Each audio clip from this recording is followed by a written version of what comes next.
You feeling kind of down and depressed, feeling sorry for yourself at times and hard to move on, hard to get over it, hard to be strong? Well, let me share with you a story from my job, someone who's really inspired me, and I want to use it to help you to get better as well. Hang on.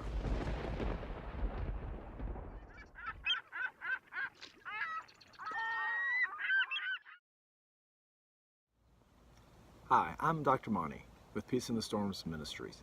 I'm a psychologist. I've worked primarily in nursing homes for the last 22 years. I did a lot of marriage counseling and worked with kids before that, but I really love working in the nursing homes. It's so motivating and inspiring to me. A lot of people think, oh, you work in nursing homes, you work with people with Alzheimer's. Yeah, there's a few, certainly people with Alzheimer's are getting bad, but once they get too bad, I can't work with them. They have to be in their right mind. So for the most part, I really work with normal people, not severely mentally ill people, just normal people who are having a tough time dealing with tough physical health problems. I mean, devastatingly tough health problems.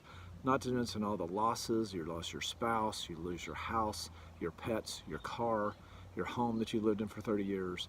You lost your independence, your freedom to be able to get up and get to the bathroom by yourself, your freedom to be able to get up and go across the room to get a hairbrush by yourself. The loss of independence is just emotionally staggering beyond what most people even can imagine.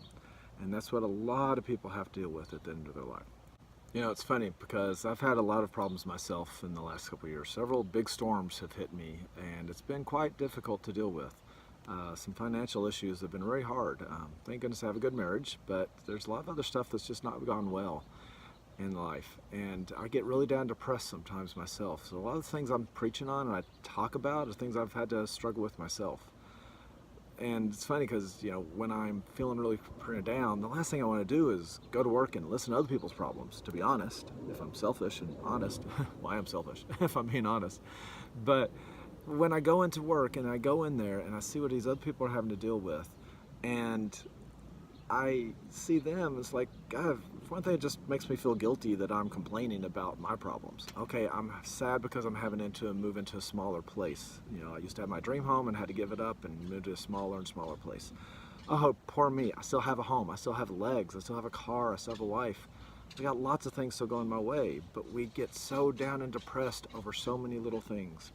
I know they're not little, they are big things, and it's normal to be depressed over these things. I don't want to ridicule anybody, especially since I'm going to deal with it myself. But you just don't want to stay down that way. It does you no good. And so when I go to work and I see some of these people and I see their attitudes in dealing with things, their situation's much worse than mine, it really slaps me upside the head and really encourages me and motivates me. So I want to share this one story. Let's call her Kathy.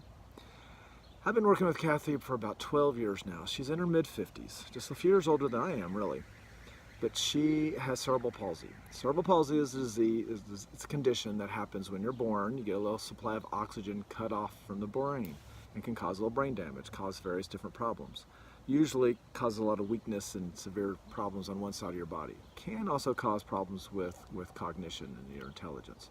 My daughter actually has mild cerebral palsy. You wouldn't know it by looking at her. She's very smart and capable of doing a lot of stuff. It just really affects her right side and kept her from reaching her higher levels of dance that she could have otherwise. But she struggled with it like a champ her whole life. She's always done great. But this woman is much more severe. Kathy has never been able to walk. She's always been in a wheelchair. I think she walked a few months with a brace, a few steps, but that's about it. Not since I've known her. So I've known her for 12 years now. She had her mom die when she was 15 years old. Her mom took good care of her at home, but when her mom died at 15, she had to go into a facility. She's been there for 40 years. 40 years. Can you imagine that? In a facility like that, not being able to walk her whole life. She doesn't know what it's like to walk. She doesn't know what all the freedoms and joys that normal people get to experience. And yet she smiles and she laughs. She can hardly move around. She sometimes like, can you scratch my nose? Because she just has a hard time getting her hand up to her face. You know, she has scratches all over. Her has real sore shoulder and back. She's got a catheter the last 5 years, not been able to do that on her own. And then last year, she lost her ability to be able to eat really well, so she's on pureed food. And food was the one thing she loved so much, and now she just can't hardly really enjoy that, and it's hard for her to accept that, but she still smiles. She lost her mom when she was young. She also lost a sister and lost a brother several years after that.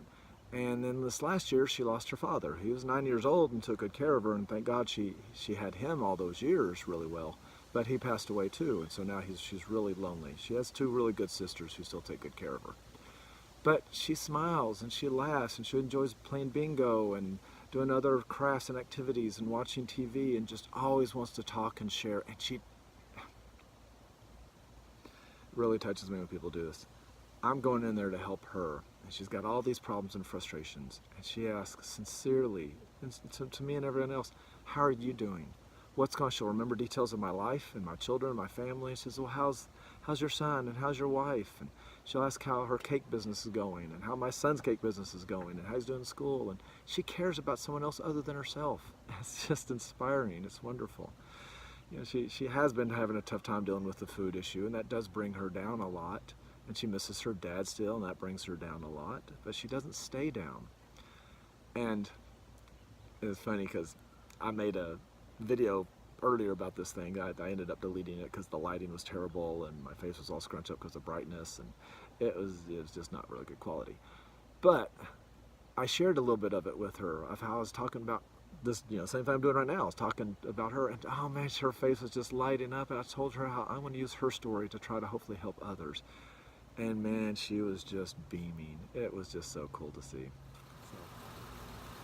Sorry, it got real bright and the air conditioner turned on, so let me wrap this up. Use other people. Some people sit there and say, well, I'm glad I'm not as bad as that guy, and therefore by the grace of God go I. Well, okay, really take that to heart and be thankful that you still got what you got before you lose that. But really be thankful for what you do have. I try to preach that a lot, but it's such an important life. I don't want to take away your sadness. You have every right to be sad. Feel sorry for yourself for a little bit. I do that a lot. Feel sorry for yourself, but just for a little bit.